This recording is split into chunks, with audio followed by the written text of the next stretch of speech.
Welcome back to Cure for the Common Game. Today, in deck number 982, we're going to talk about Thrun, the Breaker of Silence. Now, this is kind of funny because I think the last time we saw Thrun, it was the last troll and they were supposed to be done printing trolls. But anyway, Thrun is a 5-mana 5/5, can't be countered with trample. Okay. Can't be the target of non-green spells your opponents control, or abilities from non-green sources your opponents control. So, Thrun is all about the green. Oh, and as long as it's your turn, Thrun's indestructible. So that means while you're attacking.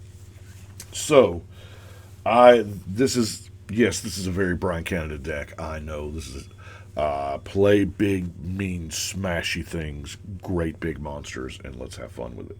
The problem with great big monsters is they have great big mana costs. So, let's get into our ramp, of which there is a silly amount.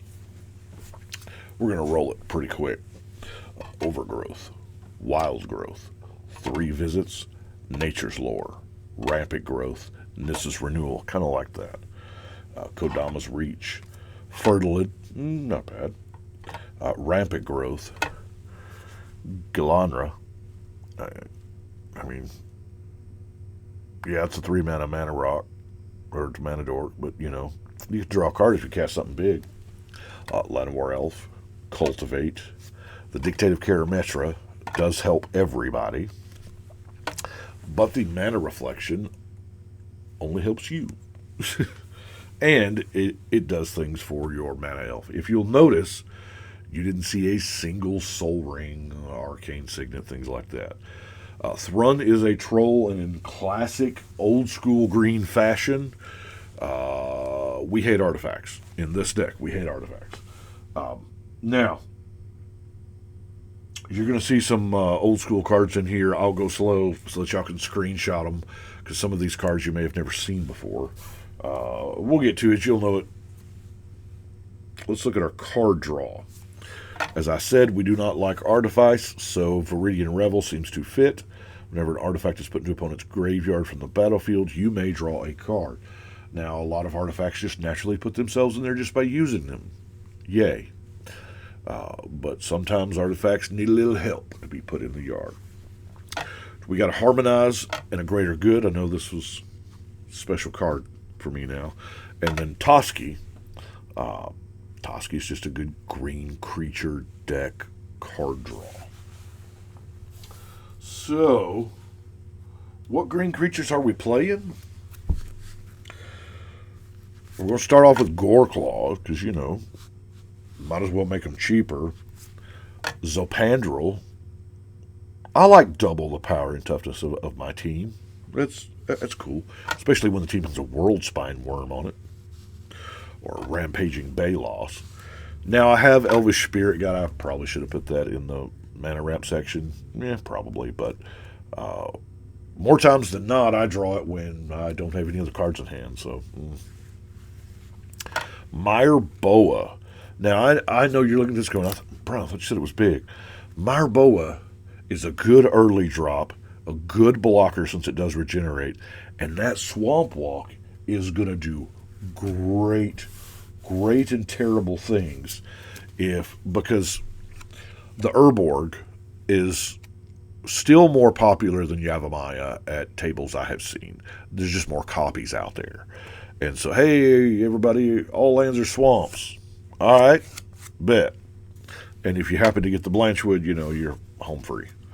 Everybody's favorite Swag Tusk. Thorn Elemental, all of these guys would be really good to hold on to a Blanchwood, right? And we're playing Primal Rage, so they're all going to have Trample anyway. Scavenging Ooze for the graveyard control. Gaia's Revenge, 8/5 haste, sure. And it does it's very thematic for Thrun. Haste, can't be countered, non-green, yeah. Polyraptor. Now, I don't have any sick Polyraptor combos. It's just they're not going to want to block it. It's an 8-mana 5/5, which is a little much, but that ability is like, do I block it? Dawnglade Regent. I like being the Monarch, especially when it means my stuff is hexproof. Scoot Swarm, we're popping a lot of lands into play. The Troll Ascetic. You know, this could very well easily have been a regeneration deck. Spore Frog. Yeah. It's the fog you see coming, I know. But sometimes the fog you see coming is not a bad thing. Sometimes it will steer people away from you because they will think, well, if I don't attack him, he won't pop the frog. Sometimes that will buy you a couple of extra free attack phases. Paladin of Predation. Toxic 6 is pretty big. A 6/7. And then Galta, because, you know, why not? 2-mana Galta, because that's fun at parties, right? Audacity and Rancor are going to help with the trample, of course, so we'll overrun.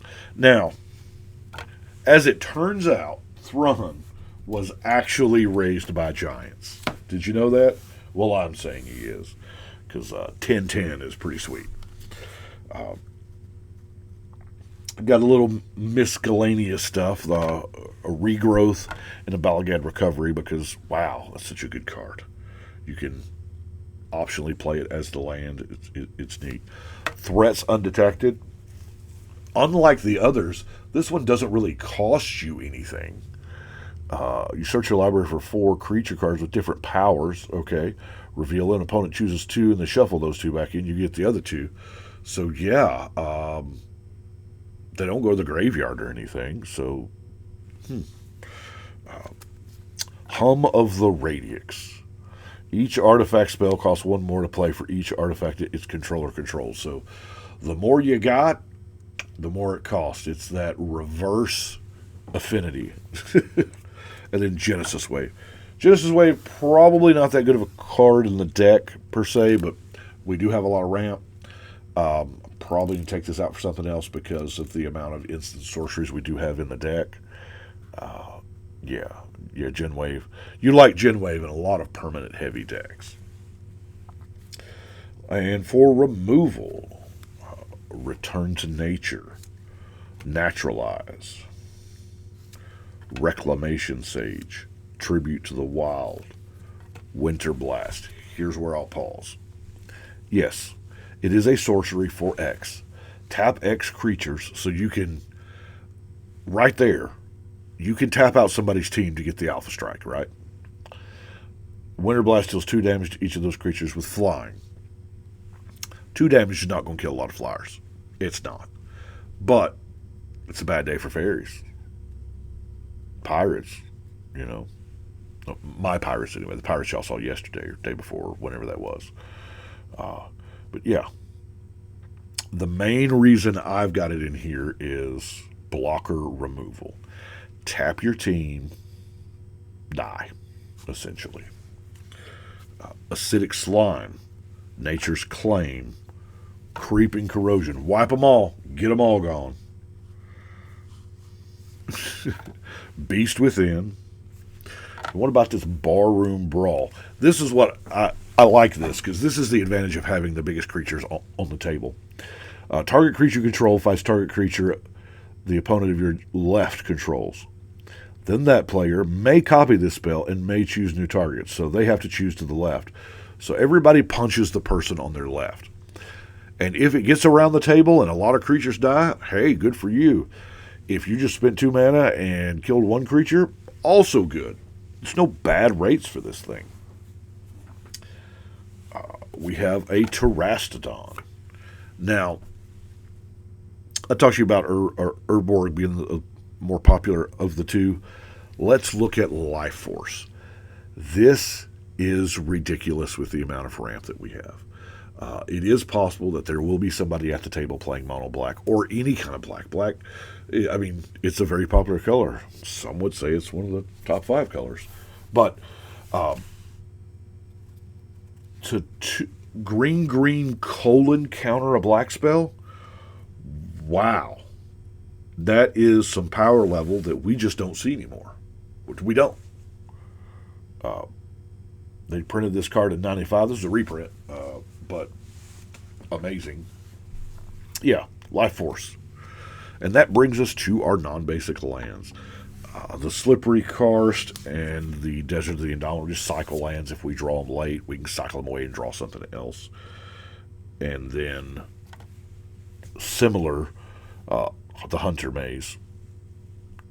Essentially, we can cycle it from play. Sack to draw a card.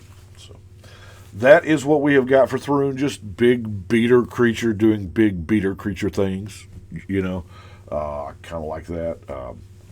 And we got some ramp, and we're in green, so green gets a better rate on the bigger creatures. And so we're probably going to come out a little faster than the rest of the table. So pick your targets early. And, yeah.